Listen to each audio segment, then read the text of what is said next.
Hello and welcome to my channel that is economic Pathshala by doctor Ananya. आज हम बात करने वाले हैं about the topic autocorrelation. जैसे कि आपको पता है हमने सीरीज स्टार्ट करी हुई है जिसमें हम इकोनोमेट्रिक्स पढ़ रहे हैं फ्रॉम द स्क्रैच, और इसमें ऑलरेडी हम classical linear regression model, OLS, multicollinearity and time series, ये हम कुछ टॉपिक्स पढ़ चुके हैं।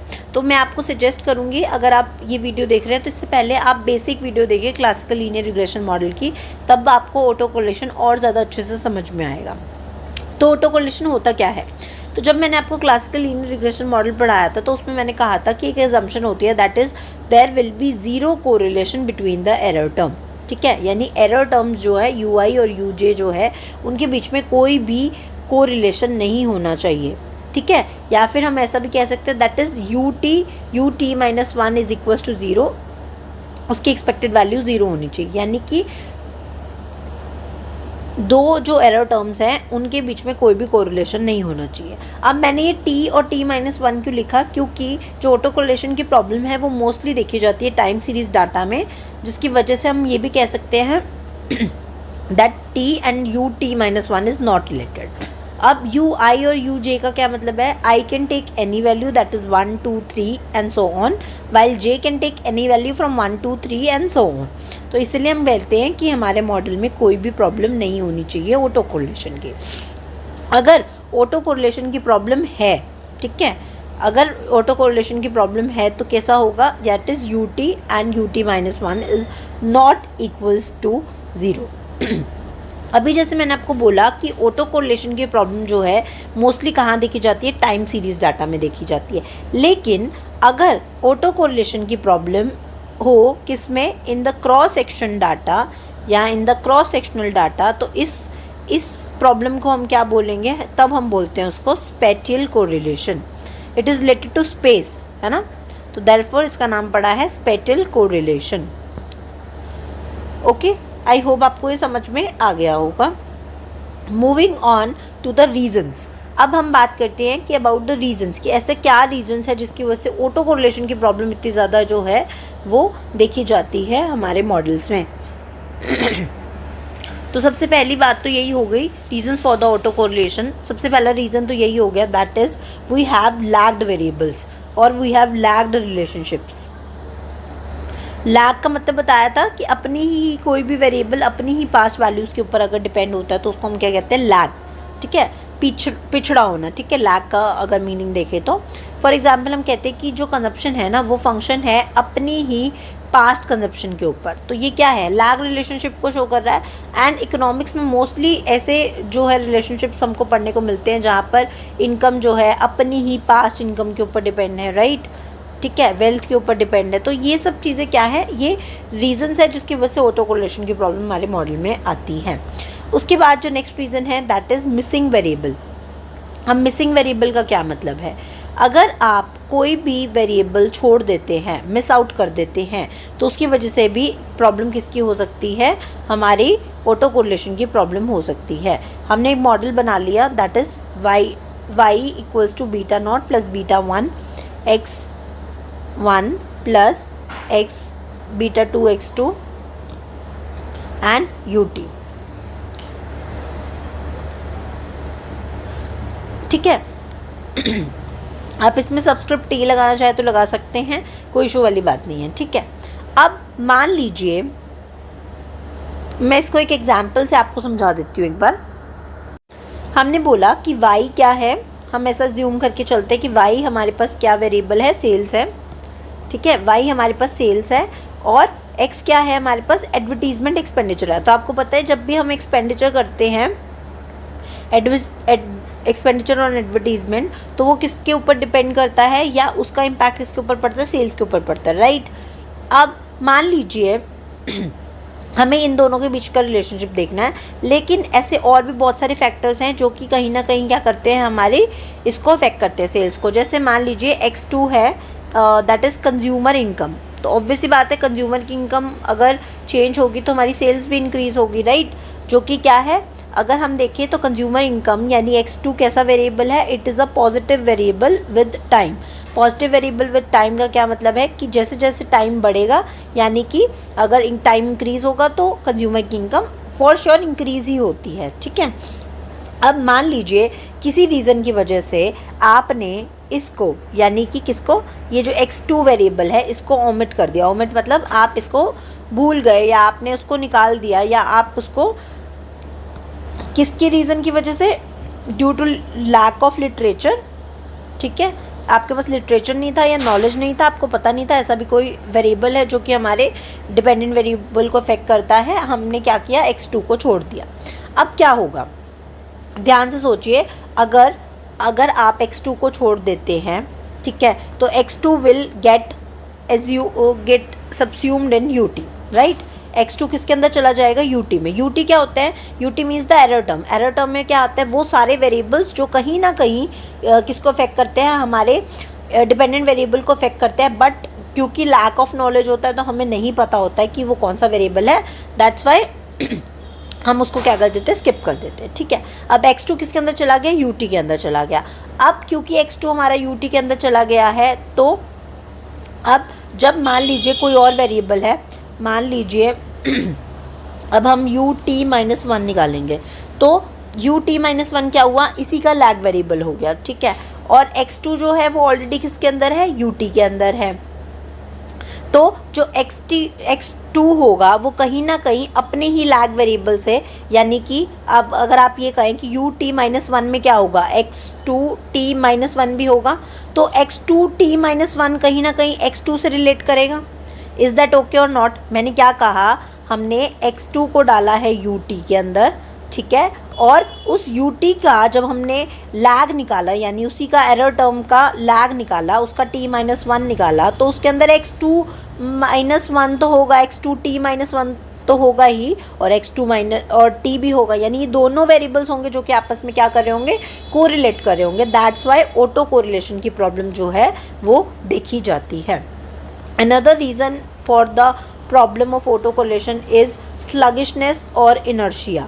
Sluggishness and inertia. Sluggishness, I'm really very sorry, इसको दोबारा लिख लीजिए।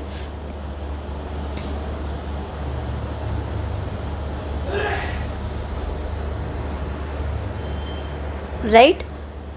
अब स्लगिशनेस और इनर्शिया का क्या मतलब है, वही है। स्लगिशनेस मतलब जो लैग्स आ रहे हैं, और अगर आप लैग चीज़ों को छोड़ देंगे, लैग डिपेंडेंट वेरिएबल्स को छोड़ देंगे, तो क्या होगा, अभी हमने देख लिया, it will get included in the error term, और एरर टर्म अपने ही फिर पास्ट वैल्यू से क्या हो जाता है, कोरिलेट हो जाता है, और प्रॉब्लम आ जाती है ऑटो कोरिलेशन की, ठीक है। तो स्लगिशनेस का सिंपल मतलब अगर हम कहें तो वो क्या होगा, लैग्ड जो वेरिएबल्स होते हैं, ठीक है, जो चेंजेस आते हैं, तो वो चेंजेस किस वजह से आ रहे हैं, जो लैग वेरिएबल्स की वजह से आ रहे हैं, ठीक है। इनर्शिया क्या होता है, जो फास्ट चेंजेस आते हैं, very fast changes in the variables, ठीक है, उसको हम इनर्शिया कहते हैं, और जो स्लो चेंजेस आते हैं उसको हम स्लगिशनेस कहते हैं। इन दोनों की वजह से कहीं ना कहीं लैग्ड वेरिएबल के ऊपर इम्पैक्ट पड़ता है, और ये रीज़न बन जाता है हमारा ऑटो कोरिलेशन का। Next is incorrect functional form. Incorrect functional form का क्या मतलब है, इनकरेक्ट फंक्शनल फॉर्म, मैंने आपको फंक्शनल फॉर्म वाला अभी टॉपिक कराया नहीं है, बट मैं वैसे बता देती हूँ आपको कि फंक्शनल फॉर्म क्या होता है। Incorrect functional form, incorrect functional form का मतलब है कि अगर से we have to make a model जो कि लीनियर होगा। लीनियर मतलब कैसे होता है, जिसकी पावर क्या होती है, 1 होती है। तो हमारे को ऐसा मॉडल बनाना था, ठीक है, और हमने मान लीजिए बना दिया नॉन लीनियर मॉडल, ठीक है।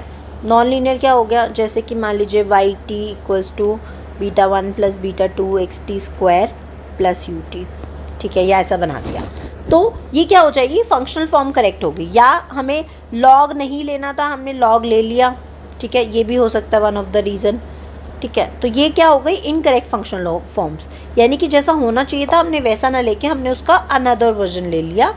अब इसकी वजह से क्या होता है, तो जब हम इसको स्कैटर डायग्राम पे प्लॉट करते हैं ना, तो वो रिलेशनशिप आ जाता है आइदर लीनियर और नॉन लीनियर, जो कि करेक्ट नहीं है। इसको मैं आपको और बेटर तरीके से समझा देती हूँ। मान लीजिए आपको एक कर्व रोड है, ठीक है, मान लेते हैं आपको एक कर्व रोड है, इसका एक पिक्चर ड्रॉ करना है, और आप इसका पिक्चर जो है वो इस तरीके से ड्रॉ कर देते हैं, ठीक है, कुछ इस तरीके से समझ लीजिए। या फिर ऐसा भी हो सकता है कि एक कर्व रोड ऐसे है, मान लीजिए कर्व रोड ऐसे है, आपने उसका पिक्चर बना दिया यूजिंग अ स्केल और रूलर, यानी कि आप कोई नॉन लीनियर रिलेशनशिप था उसको आपने लीनियर से दिखा दिया। तो क्या होगा, जो रेजिडुअल बचेगा, यानी कि जो गलतियाँ, जो चीज़ आपका लीनियर लाइन कैप्चर नहीं कर पाई, वो किस में आ जाएगा, आपके रेजिडुअल्स में आ जाएगा। यानी कि जो ये वाला रिलेशनशिप है, जो बचा हुआ पार्ट है, ये वाला और ये वाला, ये वाला और ये वाला पार्ट जो है, ये किस में आ जाएगा, रेजिडुअल में आ जाएगा। और अब ये जो आपका रेजिडुअल में आएगा, ये पार्ट आपका एरर जो है वो रैंडम नहीं है। रैंडम नहीं है मतलब वो एक सिस्टमैटिक पैटर्न में आ रहा है, इट इज़ नॉट रैंडम। ये एक सिस्टमैटिक पैटर्न बना है। सिस्टमैटिक पैटर्न कैसे, आप देख सकते हैं खुद, पहले आपका कर्व में हमेशा ऊपर आएगा फिर नीचे आएगा, यानी ये चीज़ पहले ऊपर है फिर नीचे है, फिर ऊपर है फिर नीचे है, फिर ऊपर है और नीचे है। यानी आपका जो एरर है वो क्या हो गया, कांस्टेंट हो गया, एक रिपीटिव पैटर्न में बन गया, जिसकी वजह से क्या होगा, ऑटो कोरिलेशन की प्रॉब्लम आएगी whenever you talk about the incorrect functional form. अगर लीनियर है नॉन लीनियर बना दिया तब भी गलत होगा, और अगर लीनियर है और नॉन लीनियर और लीनियर बना दिया तो भी गलत है। ठीक है, यानी कि जो एक्स स्क्वायर है, अगर मान लीजिए नॉन लीनियर बनाना था तो एक्स स्क्वायर का जो पार्ट है जो रह गया वो किस में आ जाएगा, एरर टर्म में आ जाएगा, और उसकी वजह से क्या होगा, एक सिस्टमैटिक रिलेशनशिप बन जाएगा, जिसकी वजह से प्रॉब्लम आ जाएगी, किसकी, आपकी ऑटो कोरिलेशन की प्रॉब्लम आ जाएगी। Next one is the cobweb phenomena. ये फिनोमेना आई थिंक आपने कॉबवेब का मॉडल पढ़ रखा होगा, नहीं पढ़ा हुआ है तो मैं बता देती हूँ। कॉबवेब फिनोमेना, कॉबवेब का क्या मतलब होता है, मकड़ी का जाल। तो मकड़ी का जाल से कैसे है ये रिलेटेड, मान लीजिए मैं आपको एक एग्जांपल दूंगी, उससे आपको बहुत अच्छे समझ में आ जाएगा। मान लीजिए आप बात कर रहे हैं ओनियन के प्राइजेस की। ठीक है, आज की डेट में मान लीजिए 2025 में ओनियन के प्राइजेस हैं, मान लेते हैं हम, ठीक है, 50 रुपीज़ kg है। ठीक है, तो मान लेते हैं कि फार्मर्स ने देखा कि ये तो अच्छा रेट है, तो हमें क्या करना चाहिए, हमें अनियंस उगाने चाहिए। ठीक है, तो फार्मर्स ने क्या किया, सप्लाई को इंक्रीज़ कर दिया। क्यों इंक्रीज़ करता है, सप्लाई कब बढ़ती है, when they saw according to law of supply, जब प्राइस बढ़ता है तो सप्लाई बढ़ती है। तो वो देख रहे हैं कि 50 रुपये किलो है या मान लीजिए 100 रुपये किलो है, तो फार्मर्स ने देखा ये तो अच्छा रेट मिल रहा है हमको ऑनियंस पे, तो they start supplying more of onions, या फिर हम ऐसा कह सकते हैं they starts producing more of onions. ठीक है, जब वो ज़्यादा अनियंस प्रोड्यूस करेंगे, फार्मर्स प्रोड्यूस मोर अनियन, तो जिसकी वजह से सप्लाई क्या हो जाएगी, ज़्यादा हो जाएगी। अब ऐसा मैं थोड़ा सोच रही होंगी, ऐसे जितने भी फार्मर्स हैं सभी सोच रहे होंगे। ठीक है, तो जिसकी वजह से मार्केट में सप्लाई क्या हो जाएगी, इंक्रीज़ हो जाएगी। अब क्या हुआ, मार्केट में जब सप्लाई इंक्रीज़ हुई तो फिर क्या हुआ, अब इन ईयर 2026 जो प्राइस हो गए वो क्या हो गए, फॉल हो गए, क्योंकि सप्लाई बहुत ज़्यादा हो गई। आपको पता है जब भी सप्लाई ज़्यादा होती है और डिमांड कम होती है तो प्राइसेस क्या हो जाते हैं, बैलेंस आउट करने के लिए प्राइस कम हो जाते हैं। ठीक है, तो 2026 में प्राइसेस क्या हो गए, कम हो गए। ठीक है, अब इस बार फार्मर्स ने देखा कि इस बार तो प्याज सिर्फ 20 रुपये किलो ही बिक रहा है, तो कह रहा है नहीं लेना, हमें उगाना ही नहीं है।